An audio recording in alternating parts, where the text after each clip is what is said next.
Ассалому алейкум ва рахматуллоҳи ва баракатуҳ. ҳама каса хуш омадед ба шабакаи мо, ба шабакаи қадамшои зоиф.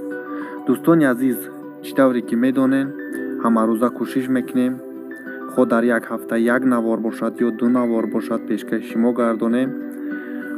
пешрафти шабака аз шумо вобастагӣ дорад, чанд қадар шумо наворҳои моро паҳн кунед, яъне просмотр нағзтар шавад. мо ҳамон қадар кӯшиш мекунем видео тезтар мепартоем, яъне ки кӯшиш мекунем хатиби як рӯз як навор шавад. барои ҳамин хотир ҳатман лайк мегузорем, обуна мешавем, фикри худмонро дар комментария менависем. имрӯз як қиссае аст ки пур аз ғамам бигем мешавад, пур аз дардам бигем мешавад. инак пешкаштон мегардонам қисса бо номи дили шикаста.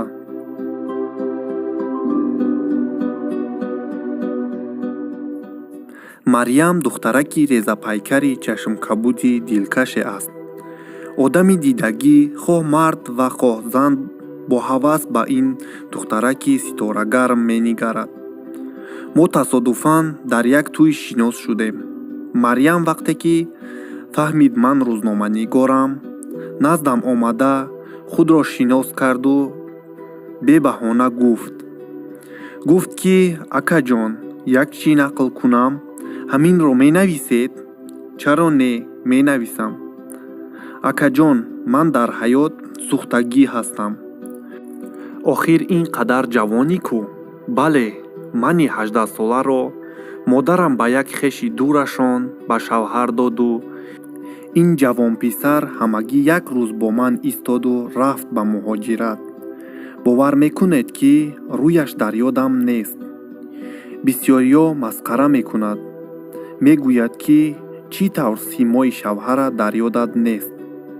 дар ҳақиқат ман дар хотир надорам ки шавҳарам зоҳиран чӣ хел буд, чун модару падари шавҳарам одамони рӯҳонӣ буданд. маро бо рӯймоли калон арӯс карда ба хонаашон оварданду амри маъруф карданд. шавҳарамро ҳамагӣ як бор ҳамонам баъди никоҳ ва дар таги чодар дидам. ҳамин қадар дар ёдам ҳаст ки ман аз шарм ба чашмонаш нигоҳ карда наметавонистам. субҳи шаби висол шавҳарам чипта доштааст. модараш хуштоманам гуфт ки барои тӯи домодӣ шуда писараш як ҳафтаина омада будааст ва барои аз даст надодани ҷойи кор зуд рафтааст. мани ҳайрон танҳо мондам дар хонаи хуштоману хусурам. як сол аз байн гузашт, аз шавҳарам дараке набуд. ҳамагӣ як бор бо телефон гап задем.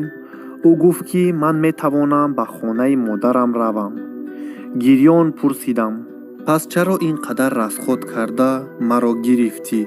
ӯ гуфт ки барои гапи мардум ва ҳавасҳои ношикастаи падару модарам. ман ин ҷо зану ду фарзанд дорам. ҳастии ман онҳоянд. ба ту бошад бахт мехоҳам. маро бубахш. ин гапи шавҳарам маро бекор кушт. тавба, магар ба тақдир одам чунин шӯхӣ мекунад? гирён ба модарам занг зада асли воқеаро нақл кардам. онҳо баъди 2 соат омада маро бе ҷангу ҷанҷол бурданд. аҷибаш ин буд ки хусуру хуштоманам оромона ба ин рафтори писарашон назар мекарданд. маълум буд ки аз зандории писара ягонаашон дарак доранд. худоё, чунин одамон бадро худат саришта кун. инак ман ҳамагӣ ба 21 даромадаму номи бевагиро гирифтам. хостгор баромад. ба шавҳар саросима баромаданӣ нестам. намехоҳам. дилам шикаста аст. барои ман хеле аламовар аст ки мани ҷавонро барои фақат хоҳиши тӯй кардан собиқ шавҳарам ба занӣ гирифтааст. илтимос, акаҷон, як мақола нависед ки дигар бачаҳои тоҷикӣ дар муҳоҷират буда ин иштибоҳи шавҳари маро такрор накунанд. мардонавор бо зани мехостагии худ зиндагӣ намоянд. на ин ки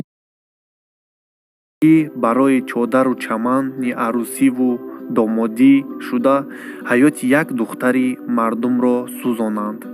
шунавандагони шабакаи қадамшо исоев, ман ин қиссаи зиндагиро ба андешаи шумо вомегузорам. чӣ андеша доред дар ин хусус? ҳатман фикри худтонро дар комментария баён кунед. ташаккури зиёд ки қиссаро то охираша гӯш кардед. сипосгузорем ки қиссаҳои моро шумо пайгирӣ мекунед, фикри худтонро дар комментария менависед, дастгирӣ мекунед шабакаи моро. ҳамеша миннатдоргии хидмати шумо баён мекунам. раҳмат, саломат бошед то наворҳои дигар. худоҳофиз.